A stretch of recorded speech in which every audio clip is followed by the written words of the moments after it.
Vira News. Informação em primeiro lugar. Bem-vindo ao seu canal Vira News, informação em primeiro lugar. Eu estou mais uma vez com o nosso grande amigo, o Coronel Enio Fontinelli, e nesse momento para falar uma coisa muito legal. Parece que a direita realmente acordou. A ascensão da pré-campanha do Bolsonaro é algo surpreendente. Ninguém segura e não para de crescer. Os adversários não param de tentar bater no Bolsonaro, mas parece que não atinge. E quando atinge, é negativamente para o interesse do adversário, pois ele cresce ainda mais. É um grande fenômeno, um fenômeno que não me lembro de ter visto no Brasil. Talvez já tenha havido, mas eu não me lembro. Já houve um fenômeno como esse? Que eu me lembro também não. E como é que o senhor está vendo esse fenômeno, né? O Bolsonaro começa 3 anos atrás, pequenininho, todo mundo batendo muito, muita gente, até de direita, tinha vergonha de falar, tinha receio de falar que apoiaria o Bolsonaro, porque ia ser enxovalhado, ia ser espancado em praça pública. E hoje não, as pessoas têm orgulho, vestem a camisa, pagam o outdoor e fazem uma campanha orgânica, realmente orgânica, uma campanha de quem quer a mudança do Brasil, investindo do seu próprio bolso para divulgar o candidato. É verdade. Por acaso, ainda ontem, eu estive conversando com uns amigos ali num barzinho aqui perto, e entre 2 chopes a gente conversava, né? E uma das perguntas que me foi feita nessa oportunidade é muito parecida com a tua. E a pergunta foi a seguinte: Enio, o que você acha do Bolsonaro? Eu ri, né? E perguntei: ontem, hoje ou amanhã? Aí todo mundo parou e ficou me olhando. Como assim? Porque se eu for julgar o Bolsonaro de ontem, eu vou dizer que ele passou mais de 20 anos num Congresso que deixa muito a desejar e não se deixou corromper por nada e que manteve um discurso coerente todo o tempo. Então, essa é a minha opinião do Bolsonaro de ontem. O Bolsonaro de hoje é um bólido, é um foguete em ascensão que, como você diz, não dá mais para segurar.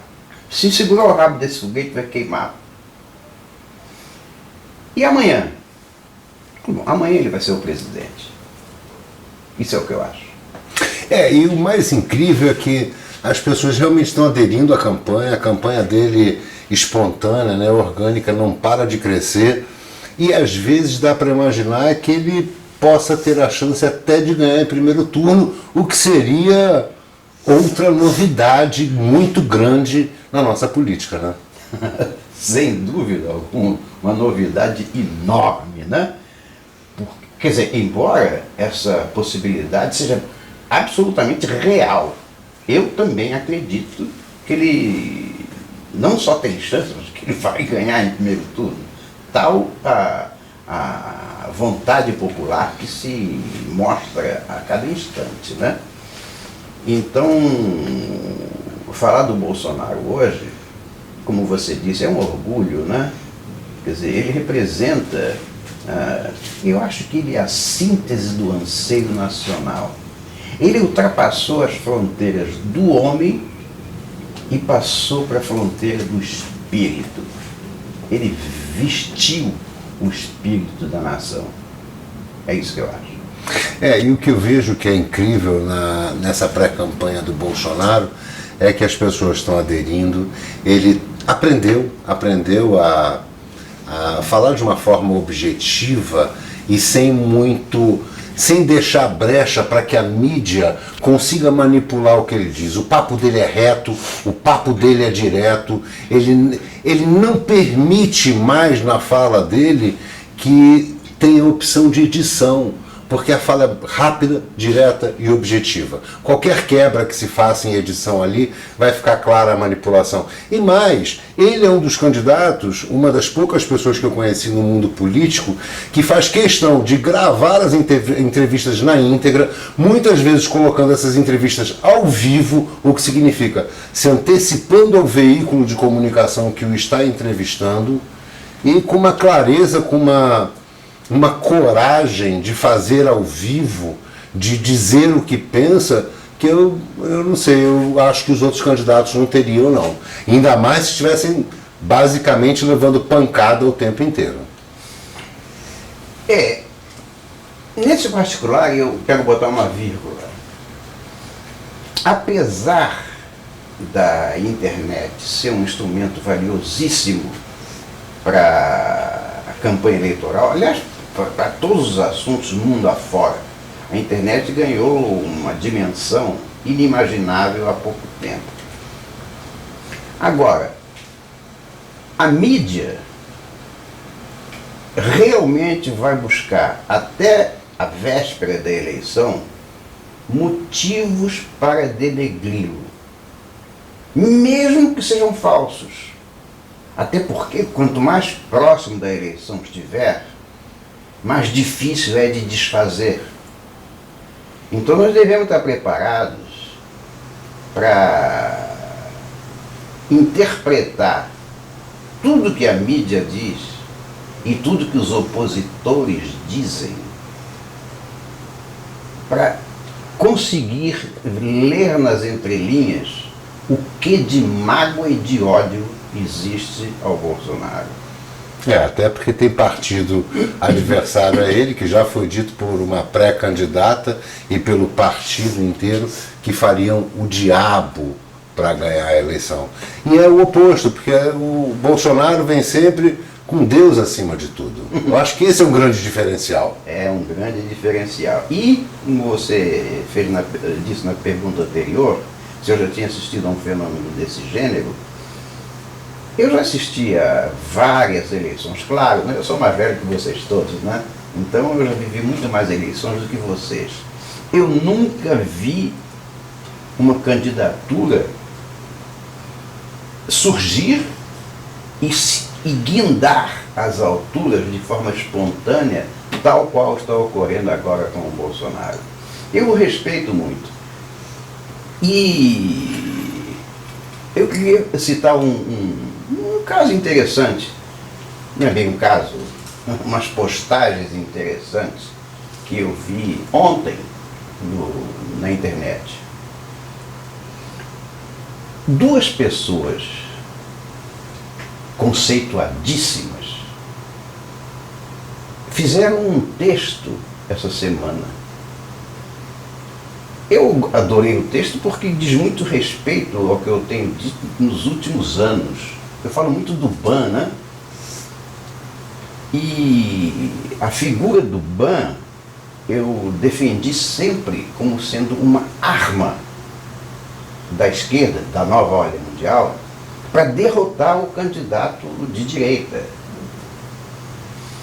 Mas, não que eu tenha sido uma voz isolada no deserto, mas eu esperava que outras pessoas que tem grande público reverberasse isso, né? E ao longo do tempo, pelo menos eu não senti a reverberação que eu gostaria. Mas ontem eu li dois textos de duas pessoas respeitadíssimas falando praticamente a mesma coisa. Uma delas, o Olavo de Carvalho. Disse ele: muito mais perigoso do que a fraude é a fraude ser usada para convencer as pessoas a não ir às urnas. Olha, é o Olavo de Carvalho, uma pessoa da mais alta envergadura cultural, que está dizendo isso. Depois, no mesmo dia, eu li um texto do professor Noguet, outra pessoa que merece o meu mais profundo respeito. Diz ele, no México, deixaram a esquerda ser eleita. Não repitam isso. As palavras podem não ter sido exatamente essas. Não repitam isso no Brasil. Saiam do seu conforto e vão às urnas, porque a direita precisa votar. Olha bem, quando você vê duas pessoas dessa envergadura se somarem ao discurso do não ao ban, isso não só me satisfaz, como eu acho que é uma mensagem direta para o público. Porque quando essas pessoas e eu digo que o ban é uma coisa ruim, obviamente eu estou querendo que essas pessoas transfiram o ban ao Bolsonaro. Ou seja, eu não estou pedindo só que essas pessoas devam comparecer às urnas. Eu estou dizendo que elas devem ir lá e defender os nossos valores. E que no caso específico, eu só vejo uma voz se levantar em defesa deles, que é o Bolsonaro. Então, não só isso, eu estou falando isso na parte política, porque há muitas outras coisas em torno do Bolsonaro que ainda são questões que não deveriam mais ser, mas que persistem. E talvez a gente tenha oportunidade de falar mais. E o Bolsonaro vem se superando, vem conquistando boas alianças, vem sendo aplaudido pelo setor industrial do Brasil, enquanto o grande adversário dele, ou quem se diz o grande adversário dele, vem sendo vaiado por aí, vem sofrendo muito e tentando, estou falando do Ciro, que tenta imprimir, emplacar um discurso semelhante, mais duro, mais agressivo, mas acaba sendo grotesco, porque ele ofende as pessoas. Hoje, numa reunião com as indústrias, ele disse que ele apoiaria os sindicatos, o retorno dos sindicatos, porque ele tem uma dívida com os sindicatos, ele tem uma questão qualquer de importância com os sindicatos, e foi vaiado. E a resposta dele foi, e vai ser assim. Quer dizer, o Bolsonaro, que sempre foi colocado como o cara duro, o cara que não teria condição de dialogar, hoje aprendeu, está aí dialogando muito bem, enquanto o adversário Ciro Gomes está pagando mico e o Bolsonaro só indo para frente, inclusive com uma excelente escolha, já uma pré-escolha para o Ministério da Fazenda. Foi bom você ter tocado nesse assunto, porque do meu discurso eu discordo. Dizer que o Bolsonaro é hostil, que ele é muito duro, que ele é até mal educado. Eu discordo profundamente disso. Isso é uma campanha midiática feita propositadamente para lançá-lo à rejeição nacional. Mas se você for colher todos os discursos que ele fez nos 20 anos de carreira, você vai ver que ele não é isso. Ele é, sim, um defensor da verdade. Ele é um defensor da nossa sociedade. Então, quando você defende a sociedade, é a mesma coisa que um padre católico entrar num baile funk e começar a falar, vão expulsar ele de lá e vão dizer que ele é um radical. O radicalismo do Bolsonaro não está no que ele diz, está no que dizem que ele disse. Porque se você prestar atenção ao discurso, ele anda discursando aí, em todo aeroporto que ele chega, lá fora bota um caminhão, ele discursa. Se você ouvir esse discurso, você vai ver que não tem nada de radical. O que tem ali é um desejo de transformar o Brasil numa coisa que a gente quer, que eu chamo de azul. E no caso particular do ministro da Economia, eu nunca vi, pelo menos não nos tempos recentes, uma conjunção tão boa, tão benéfica para o nosso futuro. porque seguramente o Bolsonaro tem valores que transcendem a posição de homem dele e vão se refletir na posição de presidente da República. E o Paulo Guedes, pelo que me consta, inclusive meu filho é economista, você sabe disso, quer dizer, todas as informações, até de dentro de casa, que eu tenho sobre o Paulo Guedes e pelos discursos que ele tem feito, ele é o melhor economista que o Brasil tem nesse momento. Então, se você junta o patriotismo e os ideais de um Bolsonaro com a sapiência econômica de um Paulo Guedes, sai da frente, rapaz. O Brasil tem tudo para mudar e é o que a gente quer. E a outra questão é com relação ao nosso Congresso, né? Os opositores que se dizem do lado de cá, né, do lado mais à direita, dizem que não tem esperança, porque como o Bolsonaro vai governar com esse Congresso que está aí? Mas ele não vai governar com esse Congresso que está aí. Eu acho que essa pergunta é frequente, quer dizer, essa afirmativa é frequente, até nos meus comentários, nos comentários das minhas postagens. Mas isso, para mim, só pode partir de dois tipos de cabeça. Ou é mal intencionada, ou é tola. Porque não há a menor compatibilidade entre a gente acreditar que o Bolsonaro possa ser eleito no primeiro turno com acreditar ao mesmo tempo que o mesmo eleitor vai votar num Congresso de esquerda. Então isso não faz nenhum sentido. Agora, emendando aí com as candidaturas militares, eu acho que elas têm um propósito. Porque se é que 85% da população brasileira confia no Exército, eu acho factível, provável, possível, que cada um desses candidatos vá merecer uma votação enorme. E talvez não, seguramente não pelo nome, mas pela farda, pela confiança que a nação deposita nessa farda. E se isso for verdadeiro, o tal voto de legenda que botou o Congresso vermelho no passado é o mesmo voto de legenda que vai botar o Congresso azul no futuro. Porque um candidato militar que tenha 1 milhão de votos, ele leva 5, 6, 7 junto com ele, do mesmo partido.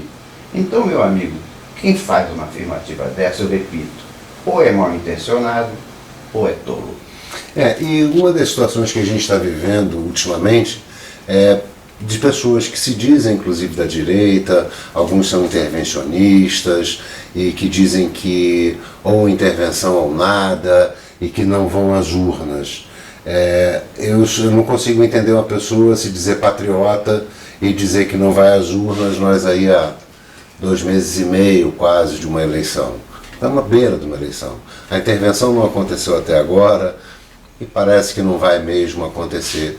E o que nós temos que fazer para melhorar o Brasil é ir para as urnas, é eleger quem nós acreditamos, quem realmente pode mudar o Brasil.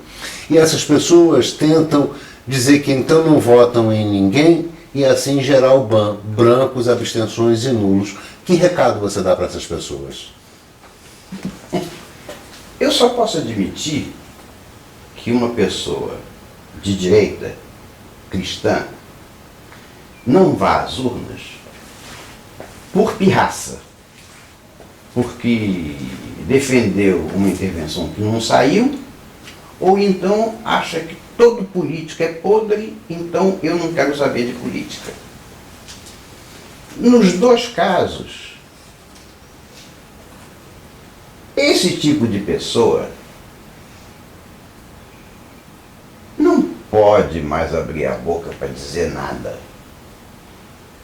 Porque se eu acho que a urna é fraudada, por exemplo, e não vou à sessão eleitoral para botar o meu voto azul, na verdade, Eu não estou fazendo nada. Porque se eu fosse lá botar o azul, eu podia até desconfiar que ele era fraudado, ou que fosse ser fraudado. Mas se eu não vou, eu já fraudei a eleição. Eu já deixei de cumprir a única coisa que está na mão do povo para se fazer representar. Ele está jogando no lixo a definição precisa de democracia representativa. E mais uma coisa, é o que eu venho dizendo em quase todos os finais de vídeos, de todas as entrevistas que eu faço e todos os materiais que eu tenho publicado. Você que pensa em não ir às urnas, lembre-se de uma coisa só: quem não vai às urnas e não vota, depois não tem direito de reclamar, depois não tem direito à opinião, não tem direito à voz. Se absteve do voto, então se abstenha também de dar palpite. Essa é a minha opinião. Eu concordo. É isso, Enio. Eu queria te agradecer mais uma vez.